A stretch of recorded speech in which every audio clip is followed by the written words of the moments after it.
سب سے پہلے تو میں آپ کو یہ بتاؤں کہ یہ جو مشرق وسطیٰ کی ساری صورتحال ہے یہ میرا سبجیکٹ رہا ہے پچھلے 15 سال سے۔ تو خطے کے اندر دو ممالک جو ہیں وہ خطرے میں ہیں، ایک ایران اور دوسرا اچانک آج سے 10-11 سال قبل ایک عرب اسپرنگ شروع ہوا تھا، یاد ہوگا آپ کو، بادشاہت کے خلاف تھا، اور وہ سائیکلون کی طرح گھومتا آخر میں وہ بشار الاسد پہ آ کے رک گیا، جو جنرل سلمانی کہ شام اور عراق میں اترنے کا سبب بنا۔ قطعاً نہیں کہ وہ اسد حکومت کی سپورٹ کے لیے آئے تھے، یہ سفید جھوٹ ہے جو بولا جاتا ہے، اور حقیقت یہ ہے کہ جب داعش وہاں پہ اتری ہے تو اس کا نشانہ بشار الاسد سے زیادہ آل رسول کے مزارات تھے۔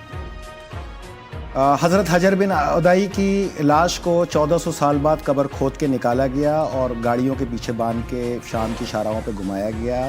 حضرت عمار یاسر، حضرت اویس کرنی، حضرت خالد بن ولید رضی اللہ تعالیٰ، اور انبیاء اکرام، حضرت یوسف علیہ السلام، حضرت یونس علیہ السلام، حضرت سلمان علیہ السلام کے مزارات کو دھماکوں سے اڑایا گیا۔ آل رسول کے مزارات، بی بی سکینہ کے مزار کو شہید کیا گیا، بی بی زینب کے مزار پہ 100 سے زیادہ راکٹ حملے کیے گئے، اور متواتر ایک وقت ایسا تھا کہ صرف 10 کلومیٹر کے فاصلے پہ داعش پہنچ چکی تھی اور وہ یہ دعویٰ کر رہی تھی کہ کل شام تک ہم اس مزار کو منہدم کر دیں گے۔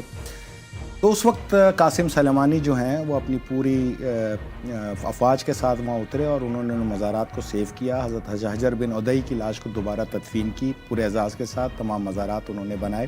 اسی طرح جب کربلا کے اوپر حملے شروع ہوئے، کاظمین کو شہید کیا گیا، امام موسیٰ کاظم علیہ السلام کے مزار کو، امام علی نقی علیہ السلام کے مزار کو، امام حسن عسکری علیہ السلام کے مزار کو دھماکوں سے شہید کر دیا۔ جو لوگ سامرا اور کاظمین جاتے ہیں وہاں پہ نقشے دیکھتے ہیں، جو وہاں پہ گھروں کی حالت ہے، یعنی راکٹ لانچروں سے حملے اور باقاعدہ ہزاروں کی تعداد میں لوگوں کا قتل عام، تو وہاں پر بھی قاسم سلیمانی صاحب اترے اور انہوں نے عراق کے نوجوانوں کے ساتھ آیت اللہ سستانی کے حکم پر وہاں پہ ان کا قلعہ کما کیا اور اتنا محفوظ کر دیا کہ اب 4 سے 5 کروڑ لوگ اگر کربلا جا رہے ہیں تو وہ یہ تو دیکھتے ہیں کہ ہم آزادی سے واک کر رہے ہیں، لیکن اس آزادی سے واک کرانے کے اندر جو قیمت انہوں نے ادا کی ہے اس میں قاسم سلیمانی صاحب کا ایک بڑا کردار ہے، اور وہ اسلامی ہیرو کے طور پہ ہمیشہ یاد رکھتے ہیں۔ آل رسول کے مزارات پہ حملے ہیں، اگر داعش تھی تو در حقیقت امریکہ تھا۔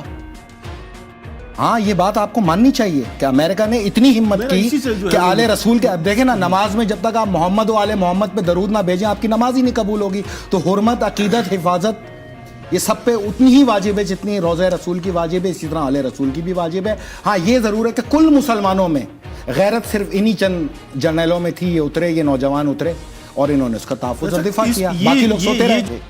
یہ کوئی پہلا حملہ نہیں ہے نا، یہ متواتر حملے رہے ہیں جس کو پروکسیز کا نام دیا جاتا ہے۔ تو پروکسیز ایک فرد نہیں لڑ رہا ہوتا، ایک فرد کے سامنے دوسرا لڑ رہا ہوتا ہے۔ ہمارے ہاں تھوڑا سا مسئلہ یہ ہے کہ ایک آنکھ کھولی جاتی ہے، ایک آنکھ دجال کی طرح بند کر دی جاتی ہے، تو وہ دوسری آنکھ جو ہے نا وہ میں کھولنے بیٹھا ہوں۔ بات یہ ہے کہ پروکسیز پاکستان پہ بھی رہی ہیں، کبھی ٹی ٹی پی کی صورت میں رہی ہیں، لشکر جنگی کی صورت میں رہی ہیں، جندولہ کی صورت میں، ایون پاکستان اور ایران میں متواتر رہی ہیں۔ قاسم سلیمانی کو ہٹ کیا کیونکہ قاسم سلیمانی جو ہیں وہ وہاں پہ عراقی گورنمنٹ کے ساتھ استحکام کے لیے کام کر رہے تھے، اور وہ اس مطالبے کے سب سے بڑے داعی تھے کہ یہ تمام ریزروز کو امریکہ کو واپس کیا جائے، امریکہ واپس کرے عراق کو۔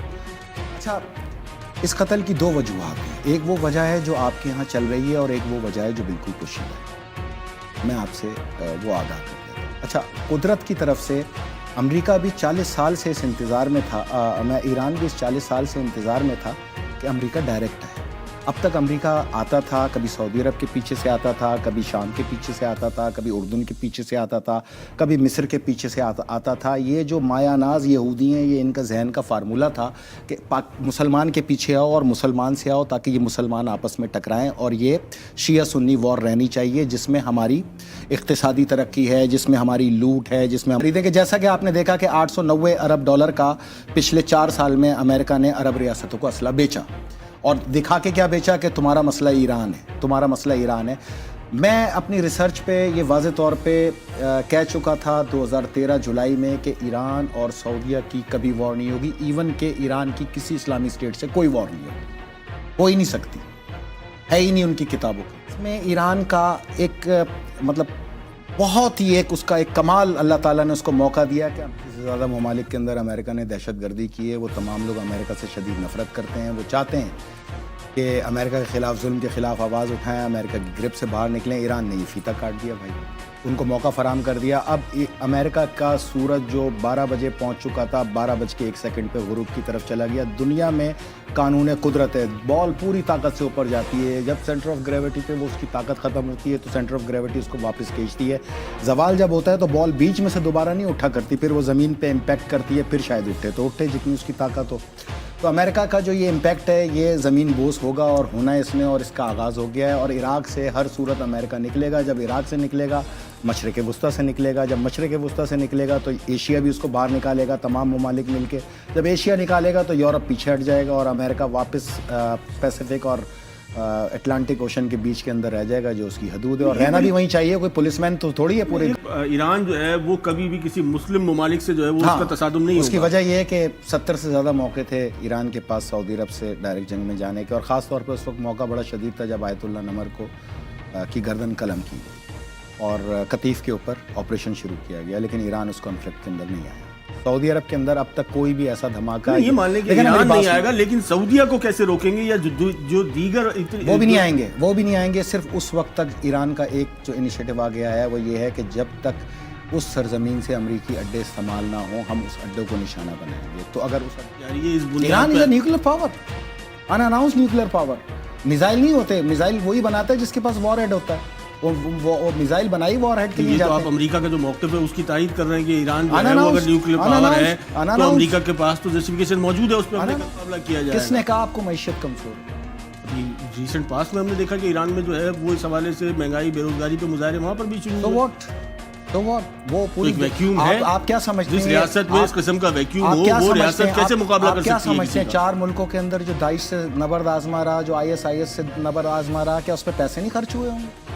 بالکل خرچ ہوئے، بلینز آف ڈالر خرچ ہوئے. یہ تو وہ اپنا پیٹ کاٹ کے انہوں نے آل رسول کے مزارات کی حفاظت کی اور اس فتنے کا کلا کما کیا جس کو داعش کہتے ہیں. جو تو ایران نے اس کا جو ڈرون تھا اس کو گرا کے دیکھیں. ایران میزائل ٹیکنالوجی کے اندر 20ویں نمبر پہ بھی نہیں تھا، لیکن جب 60,000 فٹ کی بلندی پہ اس کا جدید ڈرون اس نے گرایا ہے تو ایک دم سے تیسرے نمبر پہ آ گیا. پیٹریاٹ S-300 S-400 کے بعد ایرانی میزائل نے دنیا میں دھوم مچا دی. بڑی تعداد میں اس کے خریدار اس کامیاب تجربے کے بعد اس کے خریدار لائن لگا کے کھڑے ہو گئے.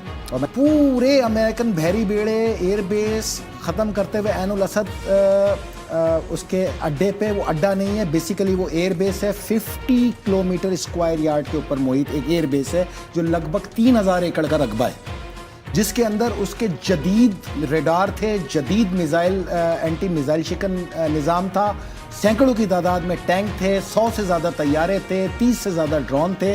وہ تمام کے تمام ایران نے راکھ کر دی اپنے کامیاب میزائل حملوں سے، اور سیدھا وہاں امپیکٹ کیا جہاں پہ اس کے ریڈار تھے. سوال یہ پیدا ہوتا ہے کہ وہ امت مسلمہ کہاں گئی؟ امت مسلمہ تو آپ دیکھیں کہ وہ تو ابھی خواب غفلت میں ہے ماشاءاللہ سے، اس کو کیا کہہ سکتے ہیں. لیکن ہاں، امت مسلمہ کو خواب غفلت سے نکالنے میں ایران کا یہ قدم تاریخ میں لکھا جائے گا، کیونکہ یہ جمود جو ہے ایران نے توڑ دیا. امریکہ کے جمود توڑنے کے بعد نہ سعودی عرب کو کسی سیکیورٹی کی ضرورت ہے، نہ گلف کو سیکیورٹی کی ضرورت ہے. میں سمجھتا ہوں امریکہ کا بہترین متبادل پاکستان فوج ہے، وہ بہترین حفاظت کر سکتی ہے. دہائیوں پر مبنی امریکی پریکٹس ہے، یہ دہائیوں پہ مبنی فرعون بھی تھا، انفلوئنس ہے، دہائیوں پہ مبنی نمرود بھی تھا، دہائیوں پہ مبنی شداد بھی تھا، لیکن پھر خدا بھی ہے. تو جو خدا والے ہیں وہ پھر خدا کا نام لے کے اٹھتے ہیں. مسجد جمکران پہ وہ پرچم لگاتے ہیں جو انسان کا فیصلہ نہیں ہو سکتا، یہ کسی امام کا ہی فیصلہ ہو سکتا ہے. پھر وہ اس جنگ کا آغاز بھی کر سکتے ہیں. تو دنیا ایک ایسی جنگ کی طرف آ گئی جس کی صدیوں سے میں اور آپ گفتگو کرتے آ رہے ہیں، صدیوں سے ہم اور آپ بتاتے چلے آ رہے ہیں. حالات وہیں پہ آ گئے جو 1400 سال قبل رسول خدا صلی اللہ علیہ وسلم نے بتایا یا میرے مولا علی نے بتایا. بہت شکریہ ویسے